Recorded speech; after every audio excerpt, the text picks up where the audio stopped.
Students, ये हमारे पास NCERT exercise page number 24 पे प्रॉब्लम नंबर 1.30 है। ठीक है, तो ये क्या कह रहे हैं, what will be the mass of C12 atom in gram. ठीक है, कि आपके पास कार्बन 12 का एक एटम है, आपको उसका मास बताना है इन ग्राम। ठीक है, तो हम स्टार्ट कैसे करते हैं, पहले फर्स्ट ऑफ ऑल हमें पता होना चाहिए कि हमारे पास जो मोलर मास है वो किसके इक्विवेलेंट आता है। तो मुझे पता है कि 1 मोल जो है वो किसके इक्विवेलेंट होता है, मॉलिक्यूलर और एटॉमिक मास के।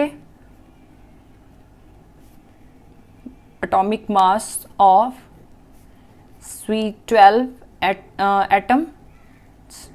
ठीक है, अब 1 मोल में कितने एटम प्रेजेंट होते हैं, 1 mole equal to 6.022 into 10⁻23 atoms. ठीक है, और एटॉमिक मास ऑफ कार्बन कितना होता है, एटॉमिक मास ऑफ C12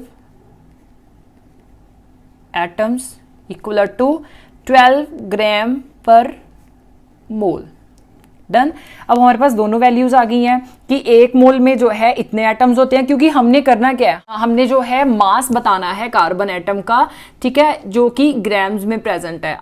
अब हमने दोनों को कोरिलेट करना है। ठीक है, यहाँ पे मास किसका पूछा हुआ है, 1 एटम ऑफ कार्बन 12 की। ठीक है, तो मुझे पता है कि 1 मोल में जो है 1 मोल एटॉमिक मास के इक्विवेलेंट आता है। ओके, एंड 1 मोल में जो है 6.022 इंटू 10⁻23 एटम्स होते हैं। ठीक, अब हम इसमें यूनिटी मेथड अप्लाई करेंगे, तो हम क्या कह सकते हैं कि 6.022 into 10⁻23 atoms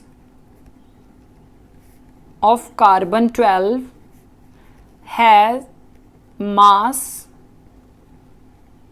equal to 12 gram per मोल। ठीक है, कि 1 मोल का कितना वेट आता है, 12 ग्राम आता है। ठीक है, तो 1 एटम का कितना होगा, 1 एटम ऑफ कार्बन 12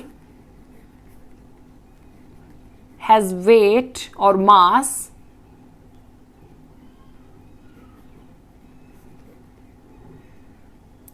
कितना होगा, राइट साइड वाली न्यूमरेटर में, लेफ्ट साइड वाली डिनोमिनेटर में। ठीक है, 6.022 इंटू 10⁻23 इंटू क्या हो जाएगा, 1 हो जाएगा। ठीक है, अब जब आपने इसको डिवाइड किया तो क्या हो गया, ये अप्रॉक्सीमेटली मेरे पास कितना आ रहा है, ये वैल्यू 1.9927। ठीक है, और ये वाला 23 यहाँ पे प्लस का है, ऊपर जाके माइनस का हो जाएगा। सो 10⁻⁻23।